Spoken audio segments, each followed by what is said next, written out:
Hi, hello friends, welcome to my channel Candlestick Psychology. Hi hello guys. ఈరోజు ఈ వీడియోలో support and resistances కోసం మనం తెలుసుకుందాం. అట్ ద సేమ్ టైం ప్రీవియస్గా నా వీడియో నేను పోస్ట్ చేసేటప్పుడు నా వీడియో ఎవరైతే ఎక్కువ షేర్ చేస్తారో వాళ్ళకి ఫ్రీ క్లాసెస్ నేను చెప్తాను అందులో కొంతమందికి అని చెప్పాను పాయింట్ ఆఫ్ వ్యూలో నేను మెన్షన్ చేశాను. ఎస్టర్డే ఆల్రెడీ నేను ఒకరిని సెలెక్ట్ చేసుకొని నాకు షేర్ చేసిన వాళ్ళని సెలెక్ట్ చేసుకొని ఫ్రీ క్లాస్ అనేది చెప్పడం జరిగింది. యూట్యూబ్లో నేను చెప్పలేని, రివీల్ చేయలేని సమ్ టెక్నికల్ అనాలిసిస్ కావచ్చు, ప్రైస్ యాక్షన్స్ కావచ్చు, ఇవన్నీ కూడా చెప్పడం జరిగింది. అలాగే ఈ వీడియో కూడా ఎవరైతే ఎక్కువగా షేర్ చేస్తారో వాళ్ళలో కూడా ఒకరిని నేను సెలెక్ట్ చేసుకుని వాళ్ళకి కూడా నేను ఇన్ఫార్మ్ చేసి ఫ్రీ క్లాస్ అనేది చెప్పడం జరుగుతుంది అనమాట. ఓకే, ఎనీవే నాకు మెసేజెస్ ఎక్కువ వచ్చినవి. నెక్స్ట్ నేను క్లాస్ చెప్పేటప్పుడు నన్ను ఎక్కువగా అంటే చూడండి, నేను ఫ్రీ క్లాస్ చెప్పేటప్పుడు కూడా నన్ను అడిగేది ఏంటంటే, సార్ ఒక పర్టికులర్గా ఒక సపోర్ట్ కోసం చెప్పండి సార్ అని అడుగుతున్నారు. అలాగే రెసిస్టెన్సెస్ కోసం కూడా. Support and resistance A point of వ్యూలో తీసుకుంటాం ఏంటి అని పాయింట్ ఆఫ్ వ్యూ. దానికోసం కూడా నా టాపిక్ ఏం చిన్నది కాదు, it's a very big topic. దాన్ని కూడా కొంచెం షార్ట్ కట్గా నేను చెప్పడానికి ట్రై చేస్తాను. బట్ అన్నీ రివీల్ చేయకపోయినా సరే సమ్వాట్ నేను దాంట్లో ఒక క్లారిటీ ఇవ్వడానికి నేను ట్రై చేస్తాను. అండ్ నెక్స్ట్ పాయింట్, కంప్లీట్గా నా వీడియో చూడండి. నేను చెప్పే ఈచ్ అండ్ ఎవ్రీ పాయింట్ కూడా నా ప్రైస్ యాక్షన్స్ మీదే డిపెండ్ అయ్యి ఉంటుంది. Okay, let's start the video.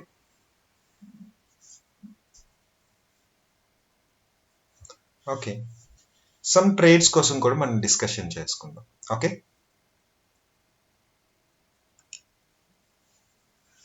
Okay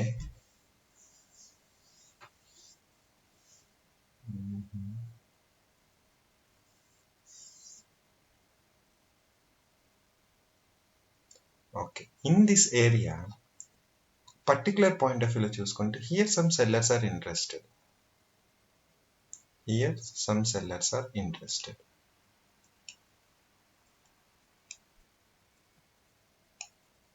Okay, let's see.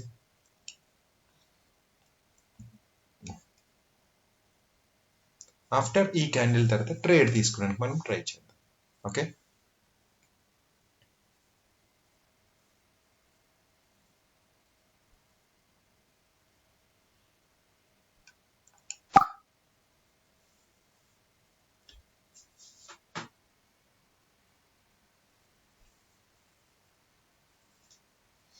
Okay నేను ఇక్కడ బై సైడ్ చూడడానికి అంటే చూడండి, ఈ పర్టికులర్ పాయింట్ ఆఫ్ వ్యూలో రైట్ ట్రేడ్ రాంగ్ ట్రేడ్ అనే పాయింట్ ఆఫ్ వ్యూలో చూడకండి. ఇక్కడ నేను ఏంటంటే మీరు అడిగిన support and resistance price actions ప్రకారంగా ఏ పాయింట్ ఆఫ్ వ్యూలో మనకు వర్కౌట్ అవుతుంది అనేది చెప్పడానికి నేను డిస్కషన్ చేస్తున్నా. ఇప్పుడు నేను తీసుకున్న ట్రేడ్స్ ఈచ్ అండ్ ఎవ్రీథింగ్ అంటే జస్ట్ నేను ఒక 2 ట్రేడ్స్ మాత్రమే నేను ఎక్స్ప్లెయిన్ చేయడానికి నేను ట్రై చేస్తాను.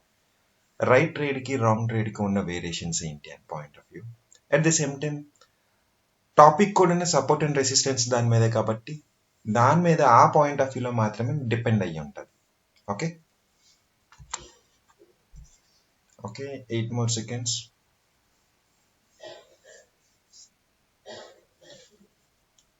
Yes. Okay. See here, this is the logic behind. కామన్గా ఏమనుకుంటారు అంటే అందరూ ఒక సపోర్ట్ దగ్గర మనం బై చెయ్యాలి అనుకుంటారు. అంటే సపోర్ట్ అంటే ఏం చెప్పండి. కామన్గా ఏంటంటే ఇప్పుడు నేను ఈరోజు చెప్పే టాపిక్ ఎంతమందికి అర్థమవుతుందో నాకు తెలీదు. ఒక సపోర్ట్ మీన్స్ బయింగ్ చేసుకునే ఆపర్చునిటీ మాత్రమే. ఆ సపోర్ట్ దగ్గర నుంచి మనం అక్కడ మనకు ఆపర్చునిటీ ఇస్తే మనం బై చేసుకుంటాం లేదా సెల్ చేసుకుంటాం అని కొన్ని రీజన్స్ ఉంటాయి. ఇందులో మనం different types of supports and resistances చూడొచ్చు.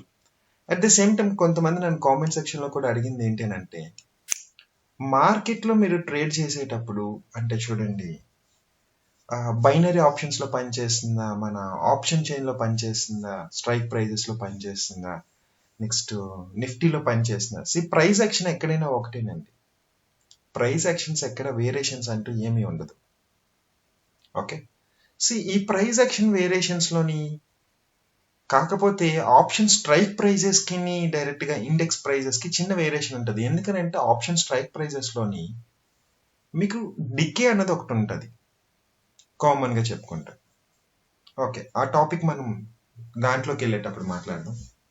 సో హియర్ ఇక్కడ ట్రేడ్ లూజ్ అవ్వడానికి రైట్ అవ్వడానికి రీజన్ ఏంటంటే, మార్కెట్లోని ఒక సెల్లర్ తర్వాత, అంటే చూడండి, బయ్యర్ అనేవాడు ప్రెజెంట్ అయ్యాడు, బట్ ఒక బయ్యర్ తర్వాత ఒక సెల్లర్ వచ్చాడంటే this one is the resistance. అది పాయింట్ నెంబర్ 1 ఇప్పుడు గుర్తుపెట్టుకోండి. The first support and resistance means ఒక బయ్యర్ తర్వాత ఒక సెల్లర్ వస్తే this one is the resistance. ఇది point number. At the same time అలాగే ఒక సెల్లర్ తర్వాత బయ్యర్ వచ్చిందంటే this one is called support. ఇది 1 point. The first basic support and resistances అని అంటే దీస్ బయ్యర్ తర్వాత సెల్లర్ ఉంటే ఎనీ టైం ఫ్రేమ్, మీరు చూసే టైం ఫ్రేమ్ దాన్ని బట్టి మార్కెట్లో ఎప్పుడు డిపెండ్ అయ్యి ఉంటుంది. సో అయితే అది రెస్పెక్ట్ చేస్తుందా, అది ఎన్నిసార్లు అయితే రెస్పెక్ట్ చేస్తుంది అన్న పాయింట్ ఆఫ్ వ్యూ కూడా ఉంటుంది. ఇక్కడ మనం చూస్తుంది 1 minute time frame. Here buyers try చేశారు again sellers entry. So this one is the resistance. ఇప్పుడు నేను చెప్పిన పర్టికులర్ పాయింట్ ఆఫ్ వ్యూలో ఒక బయ్యర్ తర్వాత సెల్లర్ వస్తే రెసిస్టెన్సీ అని అనుకున్నాం. Here is the seller entry. So ఇప్పుడు నాకు పని చేసింది కదా, ఇప్పుడు ఇక్కడి నుంచి కూడా ఇంకా మార్కెట్ కిందకి రావాలి కదా అని పాయింట్ ఆఫ్ వ్యూ చూడకండి, ఎందుకంటే this one is the 1 minute time frame. Okay, anyway topic పక్క వెళ్ళకుండా చెప్తా. Next this one is the resistance, right? ఇక్కడ ఇప్పుడు క్లోజ్ అయిన తర్వాత ఓకే చూపిస్తాను.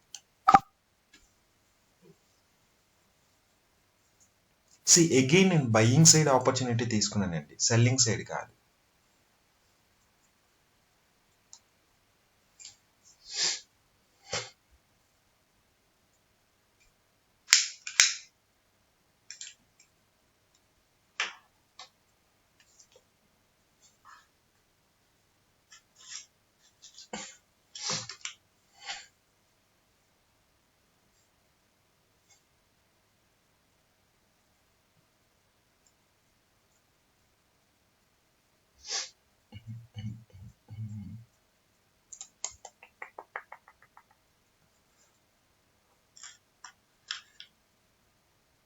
Okay, 10 more seconds.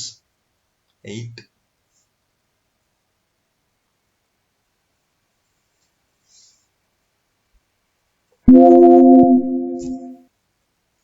Yes.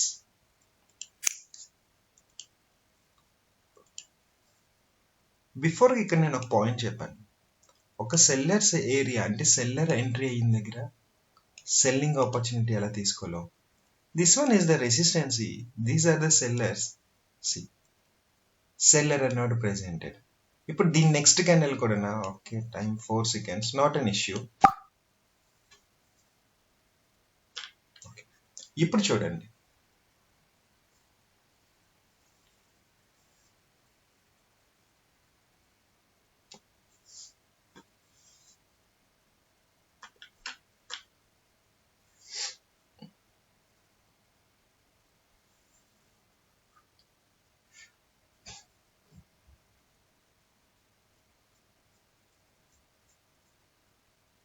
Okay 2 seconds, 1 second. Okay, అంటే మీకు అర్థం కావాల్సింది ఏంటంటే ఎప్పుడు ఒక దగ్గర రెసిస్టెన్సీ అన్నది చెయ్యదు, అలాగే ఎప్పుడు ఒక దగ్గర సపోర్ట్ అన్నది కూడా వర్కౌట్ అవ్వదు. పాస్ట్కి ఇక్కడ పనిచేసింది, ఇఫ్ ఇన్ కేస్ మార్కెట్ మళ్ళీ వస్తే ఇక్కడ పని చేసేస్తుంది అని పాయింట్ ఆఫ్ వ్యూ చూడకండి. అంటే ఈ పర్టికులర్ ఏరియా అని చెప్పలేదు, నేను నార్మల్గా చెప్తున్నా. ఇక్కడ ఇంత స్ట్రాంగ్ గా సెల్లర్ వచ్చిన తర్వాత నేను బయ్యింగ్ సైడ్ తీసుకోవడానికి రీజన్, ఇప్పుడు చూడండి నేను చెప్పడానికి రీజన్ ఏంటంటే డెఫినెట్ గా అక్కడ బయ్యర్ వస్తాడు కాబట్టి. రీజన్ ఏంటనంటే చూడండి, సెల్లర్స్ ఎంట్రీస్ దగ్గర సెల్లింగ్ ఆపర్చునిటీ తీసుకోండి, బయ్యర్స్ ఎంట్రీస్ దగ్గర బయ్యింగ్ ఆపర్చునిటీ తీసుకోండి. మీకు తెలియాల్సిన ఫస్ట్ విషయం ఏంటంటే ఒక సపోర్ట్ అని అంటే ఎప్పుడు ఒక్క దగ్గర వర్కౌట్ అవ్వదు. ఒక్కసారి మనం ఫర్ ఎగ్జాంపుల్ మీకు డ్రా చేసి నేను చూపిస్తాను.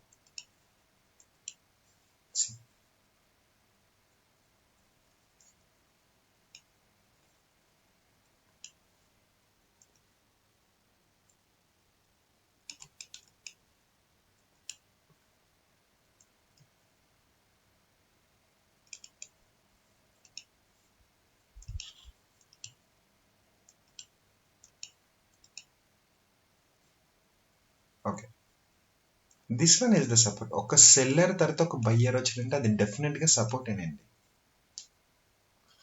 అయితే సపోర్ట్ వచ్చింది కదా అని చెప్పి ఎవ్రీ టైం, ఇప్పుడు మీకు ఇక్కడ అర్థం అవ్వడానికి ఒక రీజన్ నేను చెప్తాను చూడండి. If in case this one is the support, market again వచ్చింది, ఇక్కడ బయ్యర్ అనేవాడు వచ్చాడు, ఓకే, వెల్ అండ్ గుడ్.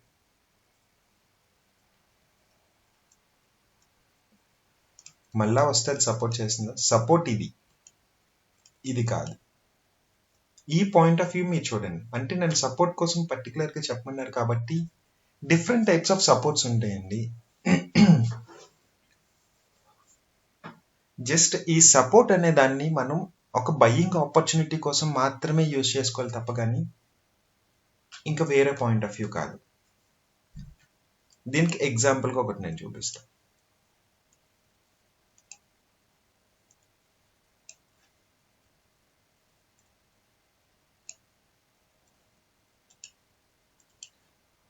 ఒక సెల్లర్ తర్వాత బయ్యర్ వచ్చాడు కాబట్టి this one is the support. So market ఇక్కడ నుంచి ఎక్కడి వరకు అయితే వెళ్ళిందో అగైన్ మళ్ళా అక్కడి వరకు మార్కెట్ డెఫినెట్ గా వెళ్తాది.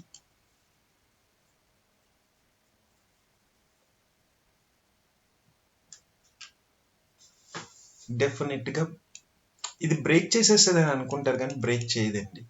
డెఫినెట్ గా వన్స్ ఒక సపోర్ట్ కానీ క్రియేట్ చేసిందనంటే అక్కడ బయ్యర్ సెల్లర్స్ ఎక్కడైతే ఎంటర్ అయ్యారో అక్కడ వరకు వెళ్తాది. ఇది second type of support. The first support is seller తర్వాత బయ్యర్ ఉంటేనే దాన్ని సపోర్ట్ కింద కన్సిడర్ చేయండి. Next second one support is ఒక దగ్గర సపోర్ట్ చేసి మార్కెట్ ఎక్కడి వరకు అయితే వెళ్ళిందో డెఫినెట్ గా నెక్స్ట్ టైం అక్కడి వరకు వెళ్లకుండా ఈ మిడిల్లో ఎన్నిసార్లు వచ్చినా అది బ్రేక్అవుట్ అవ్వదు, బయ్యింగే జరుగుతుంది.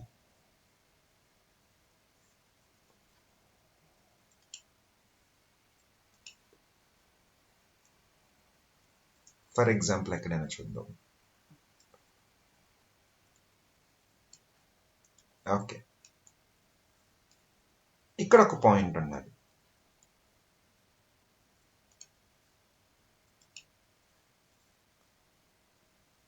నేను అన్న పాయింట్ ప్రకారంగా సెల్లర్ తర్వాత బయ్యర్ వస్తే సపోర్ట్ అని చెప్పి ఇక్కడ సమ్ రెస్పెక్ట్ చేసింది కానీ అగైన్ మార్కెట్ అనేది డౌన్స్ వచ్చింది. మరి ఇక్కడ ఎందుకు వర్కౌట్ చేయలేదని అనుకుంటారు. వర్కౌట్ అయ్యిందండి, వర్కౌట్ కాపడం అంటూ ఏమీ లేదు. కాకపోతే అది చూసి పర్స్పెక్టివ్స్ చాలా డిఫరెంట్గా ఉంటాయి. అదే సపోర్ట్ ప్రీవియస్గా ఇక్కడ పనిచేసింది.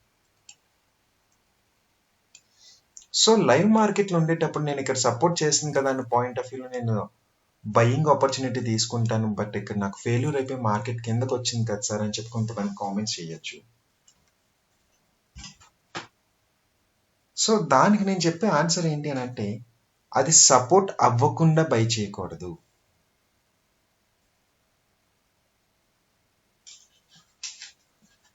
అంటే మీకు అర్థం అవ్వడానికి నేను చెప్తాను చూడండి.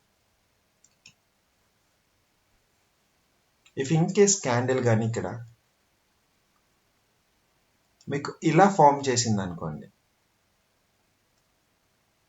ఇక్కడ నుంచి బయ్యర్స్ అంటే ఇది సపోర్ట్ క్రియేట్ అవ్వలేదు, ఇంకా సపోర్ట్ కింద క్రియేట్ అయితే నెక్స్ట్ టైం మళ్ళా వచ్చినప్పుడు ఇక్కడ మీకు మార్కెట్ పనిచేస్తుంది.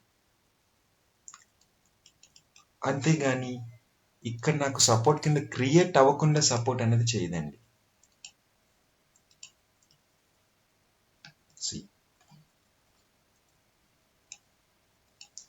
ఇక్కడ సపోర్ట్ కింద క్రియేట్ అయ్యింది కాబట్టి సపోర్ట్ చేసింది. ఈ సపోర్ట్ ఎన్నిసార్లు వచ్చినా బ్రేక్ అవ్వదు, ఎన్నిసార్లు వచ్చినా సరే బ్రేక్ అవ్వదు. ఎందుకనంటే వన్స్ ఒకసారి బయ్యర్స్ ట్రై చేశారంటే this one is the high. So ఈ హైని టచ్ చేసి మార్కెట్ మళ్ళా వచ్చింది అని అంటే మళ్ళీ ఇక్కడ సపోర్ట్ చేస్తుంది. ఇది ఇక్కడి నుంచి వస్తే మళ్ళీ బ్రేక్ అవ్వచ్చు, కానీ ప్రీవియస్గా ఎన్నిసార్లు వచ్చినా సరే మార్కెట్ అన్నది బ్రేక్అవుట్ అవ్వదు. కానీ సపోర్ట్ ఎక్కడ, this one is the support. చాలా మంది ఏమనుకుంటారంటే ఇది support, this one support, this one support, this one support. So ఇన్నిసార్లు ఇది మనకి వర్కౌట్ అవుతుంది అంటే this one is the very strong support అనుకుంటారు. బట్ సపోర్ట్ అనేది ఇక్కడ క్రియేట్ చేసింది, ఇక్కడ మీరు యూజ్ చేసేసుకున్నారు. So this one is not a support. At the same time మరి అలాగే రెసిస్టెన్సీ కూడా ఉంటుంది అంటే రెసిస్టెన్సీ కూడా అలాగే ఉంటుందండి, కాదు అని పాయింట్ ఆఫ్ వ్యూ ఉంది. బట్ రెసిస్టెన్సీకి సపోర్ట్కి మాత్రం చాలా వేరియేషన్స్ ఉంటాయి. ఏంటి ఆ వేరియేషన్స్ అంటే, ఇప్పుడు సపోర్ట్ ఇంత పని చేసింది కదా, ప్రీవియస్గా బయ్యర్స్ ఎక్కడి వరకు అయితే ట్రై చేశారో అగైన్ మళ్ళీ బయ్యర్స్ అక్కడి వరకు ట్రై చేస్తారు సపోర్ట్ విషయంలో మాత్రమే. అదే రెసిస్టెన్స్ విషయంలోనైతే మాత్రం ప్రీవియస్గా సెల్లర్స్ ఎంత డామినేట్ చేశారో నెక్స్ట్ టైం మాత్రం సెల్లర్స్ అంతవరకు డామినేట్ చెయ్యరు, అంతవరకు రారు. Why? Because the only one reason is ప్రీవియస్గా సెల్లర్స్ వచ్చినంత దానికి ఎందుకు రారనంటే support means buying opportunity, resistance means selling opportunity. But resistance is profit booking లో పాయింట్ ఆఫ్ వ్యూలో మాత్రమే చూడండి. ఓకే, సో నాకు తెలిసి నేను చెప్పిన టాపిక్ అర్థమైందని అనుకుంటున్నాను. పర్టికులర్గా ఒక సపోర్ట్ అనేది మార్కెట్లో ఎప్పుడు ఉండదు. ప్రీవియస్గా నేను చెప్పేటప్పుడు సెల్లర్ కమ్ బయ్యర్ వస్తే అదొక పాయింట్ ఆఫ్ వ్యూ సపోర్ట్ అన్నాను. ఒకసారి మార్కెట్లో మీకు సపోర్ట్ క్రియేట్ చేయడం ఎలాగా అన్న పాయింట్ ఆఫ్ వ్యూ మీకు అర్థమైందో లేదో నాకు తెలియదు, కాబట్టి ఒక్కసారి ట్రై చేసి చూడండి. నా వాట్సాప్ నెంబర్కి స్క్రీన్ షాట్ పంపించి చూడండి. నేను ఇక్కడ సపోర్ట్ కింద అనుకున్నా, ఇక్కడ సపోర్ట్ చేసింది, కానీ నెక్స్ట్ టైం వచ్చినప్పుడు నాకు అది బ్రేక్అవుట్ అయిపోయింది. ఎందుకనంటే దాని మీద నేను వీడియో చేసి మేక్ చేసి నేను పోస్ట్ చేస్తా. సో దాని ద్వారా కూడా మీకు ఒక క్లారిటీ వస్తుంది. నెక్స్ట్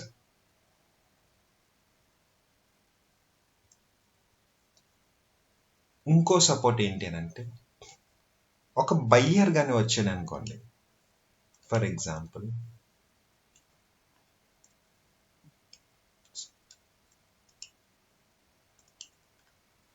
ఇఫ్ ఇన్ కేస్ ఈ బయ్యర్ తర్వాత మార్కెట్ మళ్ళీ పైకి వెళ్ళిపోయింది అనుకోండి, ఇక్కడి నుంచి కూడా మళ్ళీ సపోర్ట్ తీసుకుంటుంది. This one is also support. At the same time అలాగే సెల్లర్స్ ఉన్నారు చూడండి, ఇక్కడ ఈ సెల్లర్స్ పాయింట్ ఆఫ్ వ్యూ కూడా మనకి సపోర్ట్ చేస్తుంది. కొంచెం టిపికల్గా ఉండొచ్చు టాపిక్, ఎందుకంటే కంప్లీట్గా అనాలిసిస్ అన్ని తెలియకుండా జస్ట్ కొన్ని పాయింట్స్ చెప్తే మీకు అర్థం అవుతుంది అని అనుకోవడం కరెక్ట్ కాదు. I know that. ఒకసారి మీరు ట్రై చేసి చూడండి, మీకు ఏంటి అర్థమైందో ఏంటన్న విషయం కూడా నాకు తెలుస్తుంది. ఓకే, సో నా వీడియో నచ్చినట్టయితే లైక్ చేయండి, షేర్ చేయండి. మీరు చెప్పిన దాని మీద మీరు నాకు స్క్రీన్ షాట్స్ పంపించినా ఏదైనా చేసినా సరే ఆ టాపిక్ మీద కూడా నేను డిస్కషన్ చేసి నేను ఇంకొక పాయింట్ నేను యాడ్ చేసి నేను చెప్పడం అనేది జరుగుతుంది. ఎందుకంటే సపోర్ట్ అనేది చాలా బిగ్ టాపిక్, స్మాల్ టాపిక్ కాదు. సో ఎవరైతే ఎక్కువగా షేర్ చేస్తారో వాళ్ళు నేను ఒకరికి ఫ్రీ క్లాస్ అనేది నేను చెప్పడం జరుగుతుంది. సో ఈ ఫ్రీ క్లాస్లో మీరు ఎనీ డౌట్స్ ఏదైనా అడగచ్చు. అంటే చూడండి, నేను యూట్యూబ్లోనంటే డైరెక్ట్గా నేను పోస్ట్ చేయను, చెప్పను, కొన్ని ఇందులో టెక్నికల్ అనాలిసిస్ రివీల్ చేయను. బట్ మీరు నాకు ఎక్కువగా షేర్ చేసిన వాళ్ళని నేను ఒకరిని సెలెక్ట్ చేసుకుని వాళ్ళకి చెప్తాను. చూడండి, మీరు ఏదైనా అడగచ్చు, మార్కెట్లో పలానా దగ్గర నుంచి కొనాలి అనడానికి రీజన్స్ ఏంటి, ఇక్కడ నుంచి పర్టికులర్గా ఇప్పుడు బై చేస్తున్నాం అని అంటే మనకు తెలియడానికి రీజన్స్ ఏంటి, అవి నేను ఎక్కడ చెక్ చేసుకోవాలి, ఎలా చెక్ చేసుకోవాలి, మార్కెట్ని ఎలా ఏ పాయింట్ ఆఫ్ వ్యూలో చూడాలి, ఈ అన్ని పాయింట్స్ నన్ను అడిగితే నేను వాటిలన్నిటికీ నేను ఆన్సర్స్ చేస్తాను. అట్ ద సేమ్ టైం మీకు మెటీరియల్ కావాలనుకున్నా సరే, సో నా ఛానల్ని షేర్ చేసిన వాళ్ళకి 600 రూపీస్కి నేను మెటీరియల్ అన్నది కూడా ప్రొవైడ్ చేయడం జరుగుతుంది. సో మెటీరియల్ కూడా some technical analysis and some price actions, some candle stick patterns and readings ఇవన్నీ కూడా ఉంటాయి. సో అందరికీ wish you happy new year once again. పర్ఫెక్ట్గా ట్రేడ్ చేయడానికి పర్ఫెక్ట్గా ఎలాగ అనాలిసిస్ చేయొచ్చు అనుకునే వాళ్ళు సో నా ఛానల్ని సబ్స్క్రైబ్ చేయండి. ఓల్డ్ వీడియోస్ అన్ని చూడండి, ప్రతి దాంట్లోని ప్రైస్ యాక్షన్స్ డెఫినెట్గా ఉంటాయి. Okay, have a nice day. Thank you.